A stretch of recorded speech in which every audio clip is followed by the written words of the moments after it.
Do went to the vampire club a couple of nights after E's death. It was on M Street in an oddly shaped bar. When Yu gazed at it from the outside, when he stared through the dirty windows and advertisements, the old stools and tables looked like the rotten teeth in a giant's mouth. The bar was struggling. Hadn't seen more than 2 or 3 people in it for months. In an attempt to bring people in, the owner had begun to organize events. He'd put flyers around the neighborhood advertising trivia nights, happy hours, ladies' nights, and more. The flyer that appeared outside Wu's brownstone was for the vampire club. When Wu saw it, he tore it off the pole and took it home to Shoei. The sick man lay in his bed, a collection of thin lines beneath a heavy blanket. He would die early in the morning, but when Wu sat down next to him that night and showed him the flyer, he laughed. It was a shallow, wheezy laugh. He told Do he should go, and Wu laughed as well. Do didn't plan on going. On the night died, Wu was 213 years of age. He had seen a lot of people die. None of those deaths were as exhausting as his. Wu had been his carer for just over a decade, but it was only in the last 3 years that he had been forced to change the bedclothes, help him to the bathroom, and sit him in the shower and wash him. He spent every night of those 3 years in a chair beside he, watching old TV shows that he ordered for the sick man. In the nights that followed E's death, Wu found himself walking to E's bedroom at set times to continue the routine the two had given birth to. Before Wu arrived at the bar, before he shook the hand of the man who owned it, he tried to break the routine by reading. The book was one that he'd owned for years. He thought highly of the author, but he couldn't focus. The words were just words. Wu could find no joy in them. They were dull. Everything was dull. He thought he should be watching the last handful of episodes of the show he and E had been watching, even though he disliked it. But then, with nothing to prompt the thought, nothing whatsoever, Wu remembered the vampire club. He remembered what E said. Before he had time to stop himself, he was standing outside in the gently falling snow. Then he was inside, shaking the owner's hand. There were no vampires. Knew that immediately. There were only 10 people in the bar. Most of them were students. He felt out of place, but didn't look it, fortunately. The bar's owner was a fleshy white man with a beard in search of his chest hair. He had a t-shirt advertising a vampire film released a few years ago. Hadn't liked the film, but he was grateful that the man wasn't wearing fake teeth, or a robe, or a cloak, or sitting on a casket. Of course, all of that was exactly why he said he should go. It was the cheap horror of the situation that had made he laugh. Still, the owner had a fake accent he thought sounded vampiric. He used it when he introduced the film of the night. The Vampire Club, it turned out, was not a club for people who wanted to be vampires, but a film club. Do had seen the film they ran that night, but stayed anyhow. The movie played on a portable screen in the back of the bar and was better than he remembered. At one stage, a vampire named He talked about how he was nearly human because he had learned to control his lust for blood. He had learned to sleep. He ate food and drank wine. He used the toilet. He had a job. The dedication to humanity struck a chord with Wu.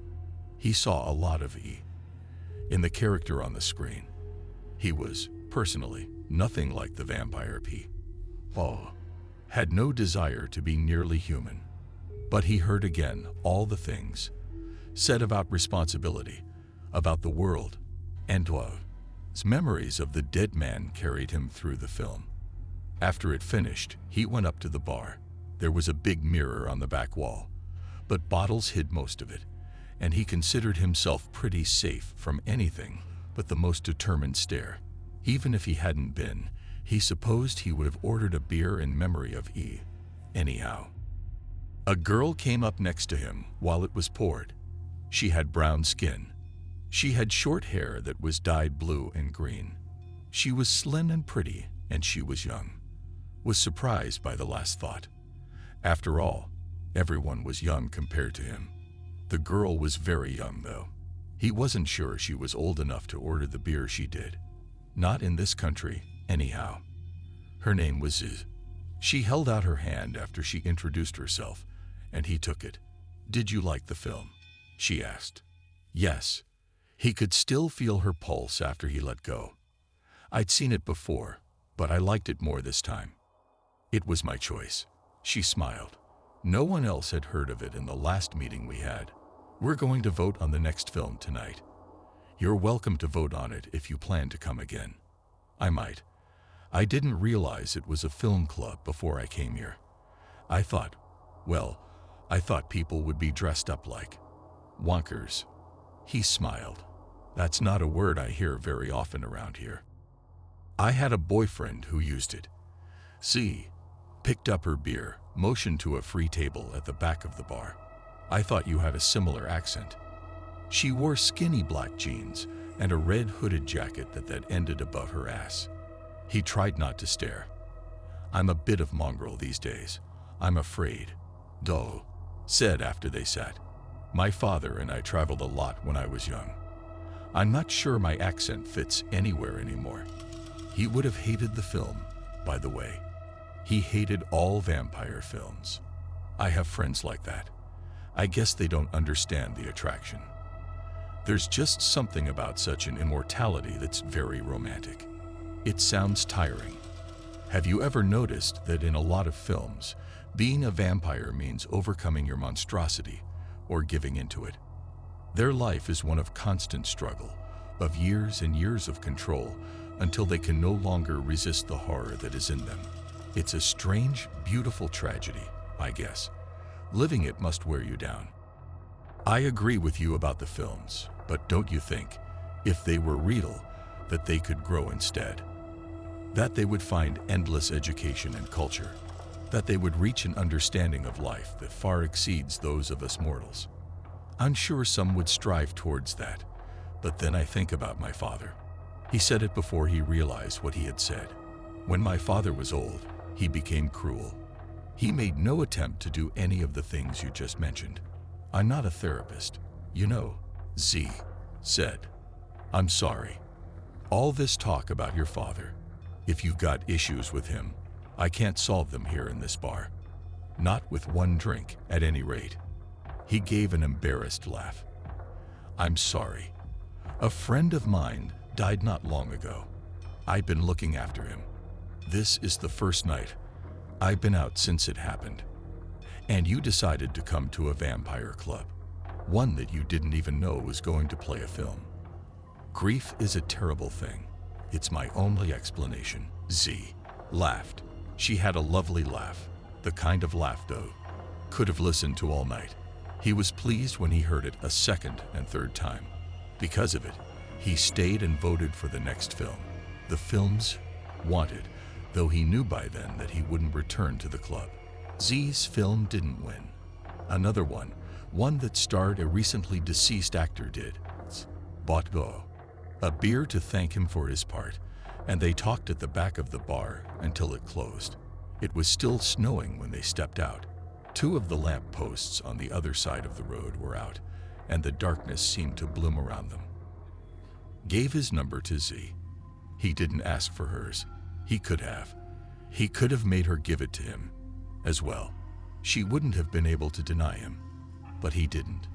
He knew, would have approved. A week passed before he heard from Z again. She called and asked if he wanted to go to a gig. Sure, he said, though he'd never heard of the band. A lot of people hadn't. The tickets were cheap, and the bar they played in was only half full. Law thought he recognized the drummer when she walked out on stage, but once she began to play, he wasn't sure. Besides, what did it matter? She wasn't like him. She had nothing he could see deep inside her, nothing that hinted at a dark majesty that linked two worlds, a dark majesty that he himself hadn't felt for months. In the end, he decided she must have been a local. He must have seen her somewhere on the street or in a store. Or maybe she just looked like someone he had seen 50 years ago. E had said he was constantly mistaking one person for another. It was one of the experiences of being old. He described it as a very human experience. He said that well before he moved into brownstone. When E moved in, he was 72. He used a cane but still struggled with the stairs. On the first day, Wo told him that they were good for him. A week later, he had a railing put in because he didn't want to fall. He'd already fallen twice in his old flat. That was why he moved in with Wo. He should never have let it stay there for as long as he did, anyhow. He had a tiny pension. He could barely afford his medication, much less food. Could still remember the day he stepped into E's flat to help him move. The other man had 2 suitcases of clothes and 1 box of items to bring with him. The rest of his life was rented, broken, or simply absent. That first night after E went to bed, opened the box he had carried over, he found an unloaded pistol, a family photograph, an old Bible, a collection of children's books, a doll without hair, loose ammunition made from silver. Law closed it before he reached the bottom. Even after E's death, he hadn't opened it again. He simply put the box in the closet, beneath the clothes that would no longer be worn. At the gig, Z wore the same skinny black jeans from the week before. She wore a different t-shirt, a red t-shirt advertising a radio station he'd never heard of, and a black jacket. Halfway through the set, we found his hands resting under her jacket. More than once, his white hands touched her brown skin under the shirt. If Z thought his touch was cold, she didn't say anything. In fact, Z said very little to him. She simply moved with the music, and he moved with her. By the time the band finished, they kissed twice. She tasted of whiskey and beer. He hoped that he didn't taste stale. After they left the bar, they went to a small diner and ate. Hadn't eaten properly for 2 days for no real reason. The burger he had didn't help. It wasn't bloody, and it had a rotten, awful taste, but he worked through it for appearances. He told himself that he'd eat properly when he got home. When Z suggested that they go back to his place after, he hesitated briefly because of that. In the end, he thought it would be fine and said yes. He worried that the smell of death lingered inside the brownstone. At the diner, Z told him she was a medical student. If she brought it up, would tell her that E had been bedridden in his final months. It was still winter and difficult to air everything out. Also, he hadn't expected to bring anyone back. He'd stopped bringing people back to his home when he started to deteriorate. If Z smelt anything, though, she didn't say. She just smiled at him after she stepped through the door. She took off her heavy jacket and put it on the hook. She took her lighter jacket off and laid it across one of his fraying chairs. It was in the front room, where the bookshelves were. When she approached them, he went into the kitchen and poured a glass of wine for them both. When Du returned, he found sitting on one of his couches with a book. It was a collection of stories, one of which was a very early vampire story, written before the most famous of all vampire stories. It was a curious choice. A small part of him, a hungry part of him, whispered a warning, but Bo ignored it. He placed the glass of wine down beside her and asked her if she liked it. "This book is over 100 years old," she said. "It's not a first edition, but it still must have cost some. I inherited most of what you see. My father was a vampire. I guess you'd say that emotionally, sure. No, I meant literally. Really, he was a vampire, just like you are." He sat across from her. The hungry part of him wasn't so easy to ignore now. "I only ever went to the one vampire club once. I saw a film. Nothing in it looked like this. There was a mirror behind the bar. You didn't appear in it." He made a small sound. It was somewhere between a laugh and a sigh. "I'm sorry," Z said. "No, don't be." He wanted to grab her, but he didn't. He kept himself calm. I didn't think anyone would notice. There were a lot of bottles. No one did. No one but me. Yet you called. I did. And how do you think this goes now? She lifted a finger to him, then herself. This? Yes, this. I don't know. I don't want to have to hurt you. She came to him then. He wasn't afraid. He had no reason to be afraid. Yet, when she sank down onto his lap, his hands trembled. I don't want to be hurt either, she murmured. I know what it's like to be hurt. Her lips were moist. He thought, in the middle of the kiss, how E's earlier approval would have become disapproval by now. The two had met after Wu left a woman's house 62 years before. The woman wasn't dead, but E didn't know that. He placed the gun to the back of Wu after he stepped out of the door. He said, there are silver bullets here. They'll not kill a monster like you, but they'll hurt you. Hurt you enough for me to kill you. E had been so sure. His kind were always so sure. Took the gun off him quickly. He knocked E to the ground and stunned him with the force of his blow. He crouched beside him. You need a new job, he said. You need a real trade. But of course, the young man had a real trade. He had a teacher who had filled him with truth and lies and skills that had no practical use outside hunting monsters like him. Yet even after all the years that followed, after all the misconceptions were fixed on both their sides, E would never have approved of what W and Z were doing. Z approved. That was clear. Her pulse was rising. She was pushing into Do. His thoughts of E faded beneath her body. It reached out to him, the pulse of her youth, her wellness, her fitness, her newness. It reached out to him, to his hunger, and soon he was intoxicated by it. He pulled at the buttons of her jeans, and she stepped off him. She smiled, grinned really, and pulled her pants off. Her underwear came off as well. When she came back to him, he grabbed her by the waist and pushed her back into the chair, kissed her as he did. Then he kissed her legs, then her cunt. He let his tongue lead him through her wetness. He had to leash a part of his desire, the part that had begun to mingle with his hunger. He wanted to bite her. He wanted to latch onto her thigh. He wanted to tear the skin. He wanted to drink, but he knew he couldn't. He didn't want to be rough with her. He might be later, but only later, when he had better control of himself. When he'd eaten, he could. No. He picked her up suddenly and carried her up the stairs to his bedroom, to his bed. By the time he was there, he was back in control. He sank into her. Later, she sank onto him. He lost track of time. He lost himself. It was the first time he had since E died. When he came aware of himself again, Z was lying next to him. He went downstairs while she slept. His hand shook when he opened the fridge. He pulled out one of his silver containers and drank. Every need, every sharp edge, every desire to hurt slipped away from him. He felt everything inside him settle.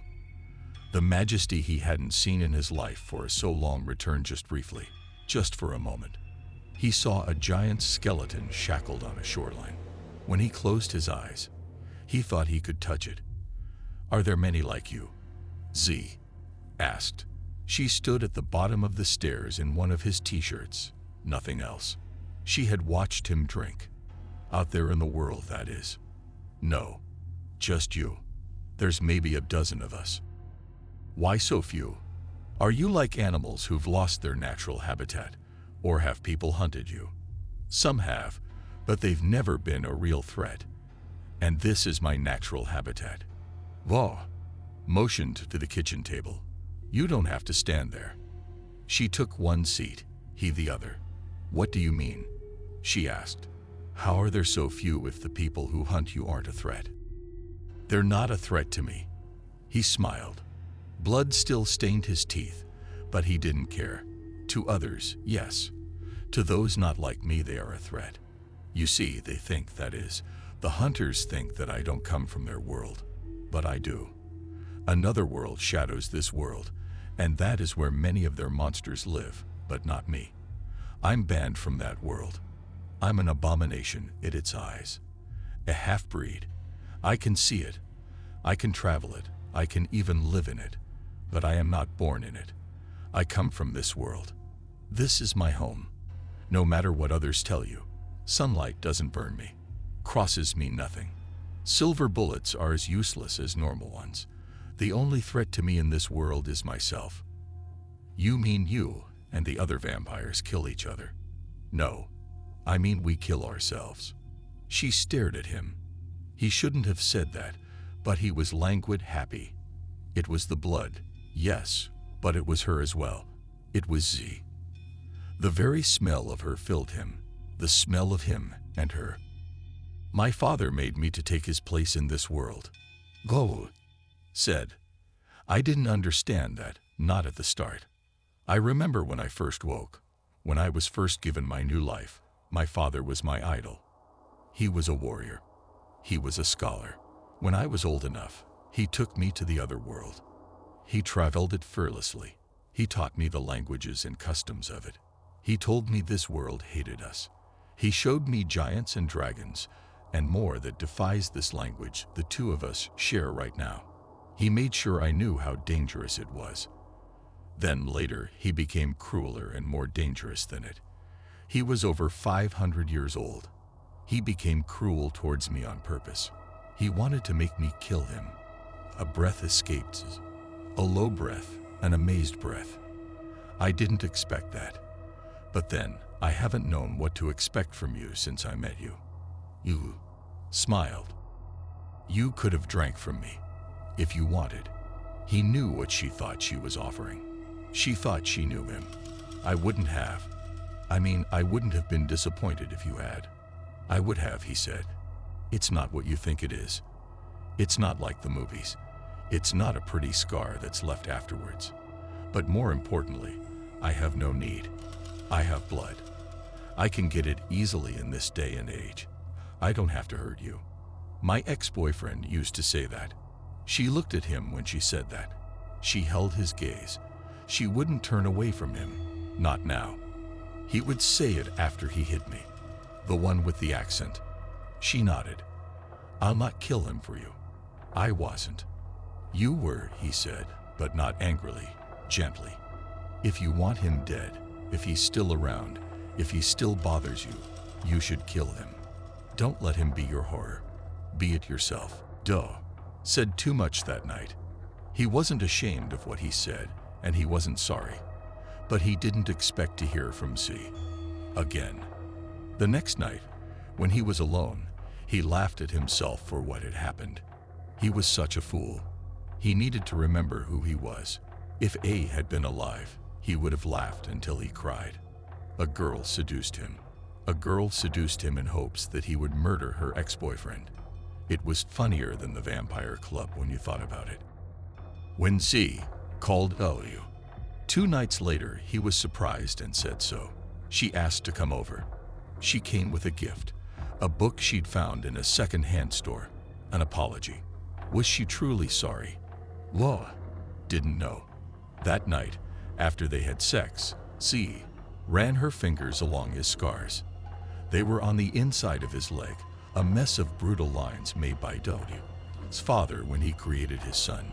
She said nothing about them, and he let her keep her hand there.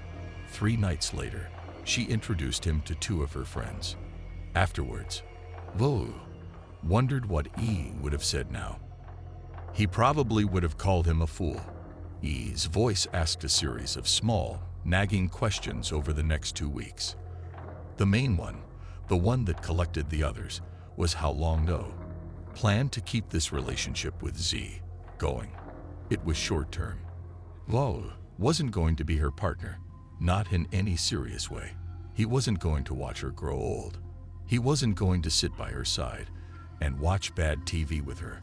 He wasn't going to collect her medicine and pretend to be a grandson or something similar at the pharmacist. He'd done that already. Such an event was years away, but he was exhausted at the thought. Knew he was overthinking it, that a few nights out with a girl a few nights in with her, wasn't anything serious. But he remembered what he said to Z that night when he was full of blood about not letting another person become your horror. He'd been talking about himself. He knew that. Maybe he'd even known it then. To you, Z was her youth, the smoothness of her skin, the bend of her back, the flexibility of her legs. She was the steady beat of her pulse. He didn't care what she studied, who she admired, or what she wanted from her life. She was just part of his grief. Then, one night, she called him in tears and asked him to come to her house. She lived in a series of near-identical flats whose windows were peppered with old, square air conditioning units. Stepped out of the subway a block away shortly after the snow stopped. Most of the lights in the building were out and the few that were on failed to pierce the night sky. The front door didn't have a lock. The elevator took him to the 6th floor without question. It rattled unpleasantly the entire way. Outside it, the hallway was empty and quiet. He didn't have to knock on Z's door. She opened it for him. She had bruises and cuts on her face. It was the first thing he saw. Her right hand was bandaged as well. After she closed the door, she hugged him hard. He hugged her back, but gently because she looked so small and so frail. It didn't help that her flat stretched out behind her, filled with overturned furniture. After he let her go, said, "Where is he?"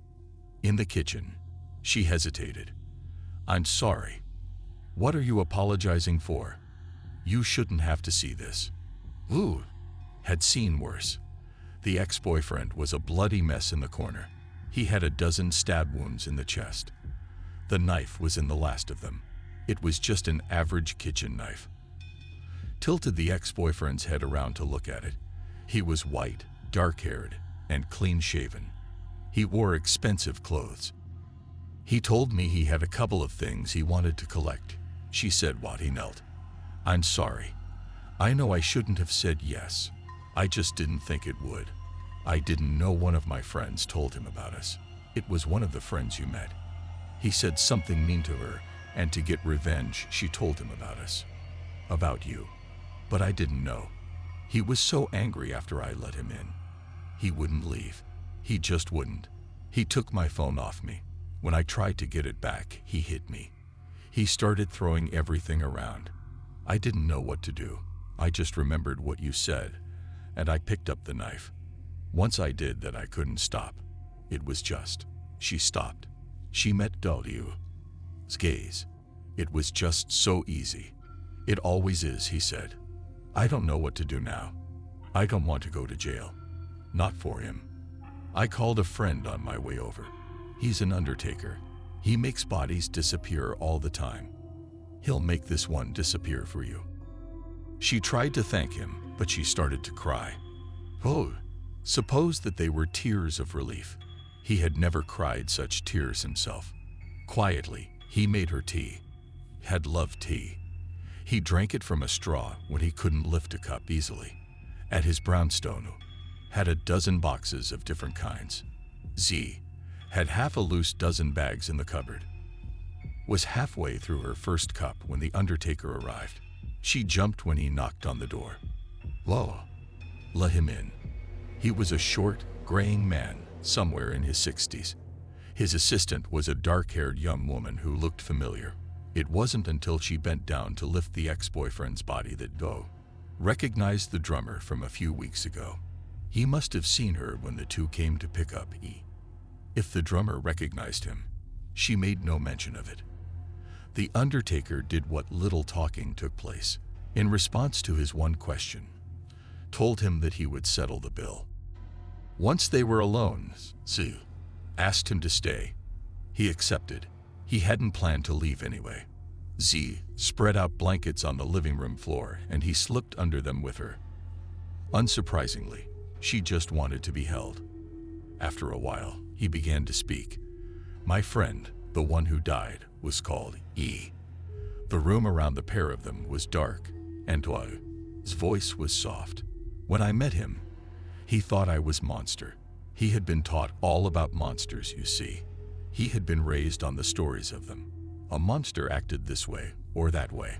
A monster had this physical attribute or that. Later, he told me, the organization he worked for had a book that explained it all. I was amazed. I couldn't imagine such a book. When he finally showed it to me, I was shocked to see that it was only 300 pages long. I had expected it to be this great, massive series of books, but it was just this one small book. He told me that for a long time he had believed in everything written in this book. He believed in it completely. But after I didn't kill them, he began to question it. For a while, we met in bars and restaurants to talk about it.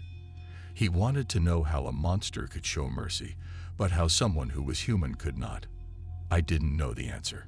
I went to the meetings initially because I thought they were funny. I didn't want to make him question anything or doubt his beliefs.